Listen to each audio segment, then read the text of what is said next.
ظالم جب ظلم کرتا ہے تو وہ سمجھتا ہے کہ شاید یہی قوت، یہی طاقت، یہی جوانی، یہی اقتدار یہ قائم رہے گا، لیکن کبھی ظلم کا راج قائم رہ سکا نہیں، رہتا ہی نہیں۔ یزید نے ظلم کی حد کر دی، جب تخت حکومت میں بیٹھا تو ظلم کی حد کر دی۔ اس نے سمجھا تھا کہ شاید یہ اقتدار میرے پاس رہے گا، یہ تخت جو میں نے سجایا ہے اس پہ سجا رہوں گا، بنا رہوں گا، قائم رہوں گا۔ اسے سمجھ نہیں نہ آئی کہ حکومتیں ظلم سے نہیں عدل سے قائم رہتی ہیں۔ میرے عمر فاروق رضی اللہ تعالیٰ عنہ کی حکومت عدل سے قائم تھی تو 12 سال قائم رہی، 12 سال قائم رہی، اور عمر چلے گئے، عدل کرتے کرتے چلے گئے،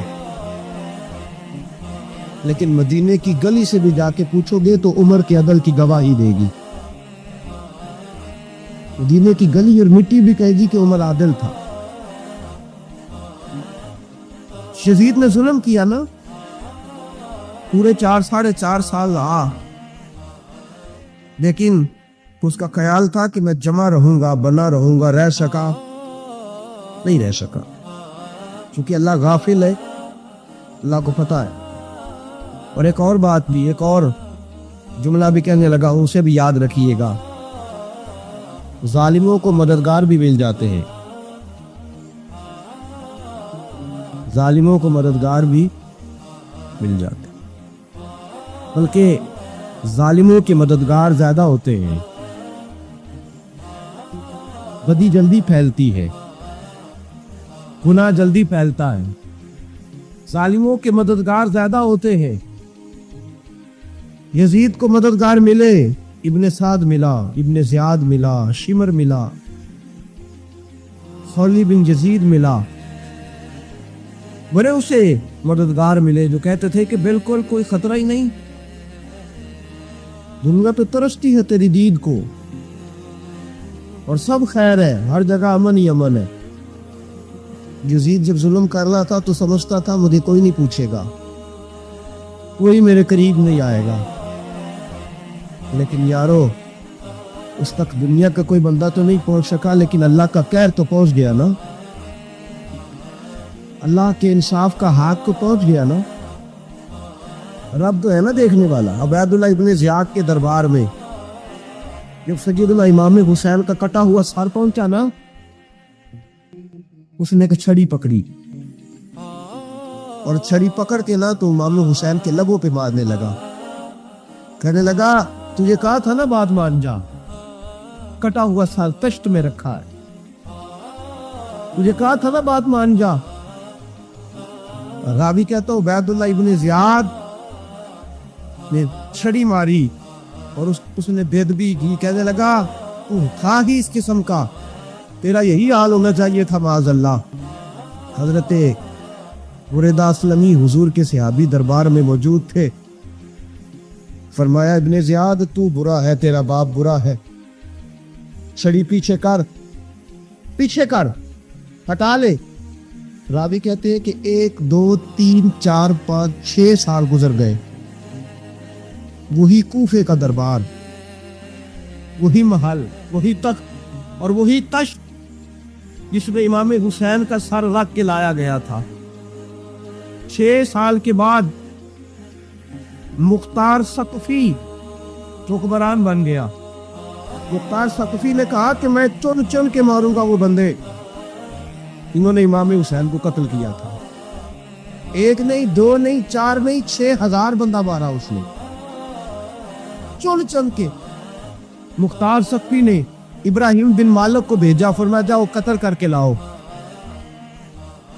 لڑائی شروع ہو گئی، 1 محرم کو ہوئی تو پھر بند ہو گئی، پھر 5 کو شروع ہو گئی، پھر 7 کو شروع ہو گئی، 10 محرم کا دن آ گیا 6 سال کے بعد، وہی ظہر کا وقت آ گیا، وہی عبید اللہ ابن زیاد جس نے امام حسین رضی اللہ تعالیٰ عنہ کو قتل کروایا تھا، وہ گرا ہوا ہے اور زمین پہ گرا ہے، اس کی گردن پہ ابراہیم بن مالک نے پیر رکھا اور اس کی گردن کو کاٹ کے تشت میں رکھا، اور تشت میں رکھ کے جب اس نے کوفہ بھیجا، وہی تخت اس پہ عبید اللہ ابن زیاد نے بیٹھ کے امام حسین کے مبارک لبوں پہ چھڑی ماری تھی، اسی تشت پہ رکھ کے جب اسی عبید اللہ ابن زیاد کا سر سامنے رکھا تو کوفے کے اس دارالخلافہ کے ایک کونے سے ایک بابا بولا اور بول کے کم لگا، لوگوں گواہ رہنا میرا رب بڑا عادل ہے، گواہ رہنا اللہ بڑا عادل ہے۔ چیختا ہے، کونے سے پکارتا تھا تو لوگوں عدل ہو گیا، انصاف ہو گیا، عدل ہو گیا، انصاف۔ دیکھو دیکھو، جب حسین کا سر آیا تھا، ابن زیاد میں گستاخی کی تھی تو کونے سے آوازیں نکلنے لگی تھی کہ زیاد برا ہے، حسین اچھا ہے۔ آج ابن زیاد کا سر آیا ہے، آواز پھر کونے سے نکلی ہے، لیکن آواز کیا گونج رہی ہے؟ آواز پھر وہی گونج رہی ہے، زیاد ابن زیاد برا تھا۔ مکافات عمل، اللہ غافل نہیں ظالم جو کام کرتے، اللہ غافل نہیں۔ 6 سال کے بعد وہی دن، وہی وقت، وہی گھڑی، وہی لمحہ، وہی سارا نظام، وہی دربار، انسان ڈرتا نہیں، انسان باز آتا، عبرت پکڑتا۔ ابن زیاد اس وقت کہتا تھا کہ میں جاؤں حسین کے پاس، یہ میں جو ہوتی ہے یہ مروا دیتی ہے۔ شیطان نے کہا تھا اعلیٰ خیر منہم، میں بہتر ہوں، بس ختم ہو گیا، ختم ہو گیا۔ ابن زیاد قتل ہوا، وہی تاریخ، وہی زمانہ، اللہ کریم نے اس کو ذلت کی موت دی، مرا، اور 30,000 فوج لے کے نکلا تھا، پھر بھی بچ سکا نہیں۔ ابن زیاد کا حال ہوا۔ ابن سعد سیابی کا بیٹا تھا، نبی پاک علیہ السلام کے پیارے سیابی کا بیٹا تھا، جناب سعد بن نبی وقاص کی اولاد۔ لیکن یاد رکھنا، اگر ایک سیابی کا بیٹا یزید بن سکتا ہے تو دوسرے کا ابن سعد بھی بن سکتا ہے۔ اور صرف یوں ہی توجہ نہ کیا کرو، ابو جال کا بیٹا بھی تو سیابی رسول بن گیا تھا نا۔ رب فرماتا ہے میں زندوں سے مردوں اور مردوں سے زندے نکال دیا کرتا ہوں۔ میں کبھی کبھی کعبے کے اندر بت بھی رکھوا دیتا ہوں، گھر میرا اور میرے ہی شریک ہی اس گھر کے اندر راج کرتے رہتے ہیں، میری بے نیازی ہے، کچھ کا کچھ کر دیتا ہوں۔ ابن سعد مختار حکمران بنا، اور مختار ثقفی نے ابن سعد کے بیٹے حق کو بلایا، اور مزے کی بات یہ ہے کہ مختار جو بعد میں حکمران بنا نا، بڑی یاری چیز کی ابن سعد کے ساتھ۔ اتنے قاتلانہ امام حسین تھے، وہ کوفہ چھوڑ کے بھاگ گئے، دوڑ گئے۔ اور ایک بات یاد رکھنا، ظالم بزدل ہوتا ہے، ظالم بزدل ہوتا ہے، اس کے اندر وہ اطمینان نہیں ہوتا، ڈر لگتا۔ بھاگ گئے سارے کوفہ چھوڑ کے، لیکن ابن سعد نے کہا مختار میرا یار ہے، مجھے کچھ نہیں کہے گا۔ اس کے گھر والوں نے سمجھایا کہ تو دوڑ جا، تیرا تو ظلم بھی بہت زیادہ ہے، دوڑ جا تو۔ اس نے کہا نہیں میرا یار ہے، مجھے کچھ نہیں کہے گا۔ اس نے کہا تو نبی پاک کے نواسوں کا نہیں بنا، وہ تیرا یار تیرا بنے گا۔ تو رسول پاک علیہ السلام کے خاندان کا نہیں بنا، ان کا تو نے احترام نہیں کیا، یاری کا۔ اس نے کہا نہیں مجھے کچھ نہیں کہنے والا، تم چھوڑو اس بات کو۔ حق کو پیغام بھیجا، بیٹا آیا۔ مختار نے کہا تیرا باپ کدھر ہے؟ اس نے کہا جی ابا جی اب باہر نہیں نکلتے، بس گھر کے کونے میں بیٹھ کے اللہ اللہ کرتے ہیں۔ اس نے کہا اچھا کیا کرتے؟ کہا جی گوشہ نشین ہو گئے۔ اس نے کہا اب تیرا باپ گوشہ نشین ہوا ہے؟ اب گوشہ نشین ہوا ہے؟ بھیڑیے سے لومڑی نے کہا کہ جاؤ شکار کر لو، تو بھیڑیا کہنے لگا بوڑھا ہو گیا تھا نا، بھیڑیا کہنے لگا نہیں میں نیک ہو گیا ہوں، میں نے شکار کرنا چھوڑ دیا ہے، میں کسی جانور کو تنگ نہیں کرتا۔ تو لومڑی کہنے لگی نہیں بادشاہ سچی بات کر، اب تجھ سے دوڑا ہی نہیں جاتا، اب شکار پکڑا جاتا، اب تجھ سے دوڑا نہیں جاتا پکڑ، اب تیرے اندر آج بھی طاقت آئے تو کم کرے نہ، تو اب بھی چھوڑنے والا، اب تجھ سے دوڑا نہیں جاتا۔ مولا رومی فرماتے ہیں بوڑھا ہو کے تو بھیڑیا بھی نیک ہو جاتا ہے۔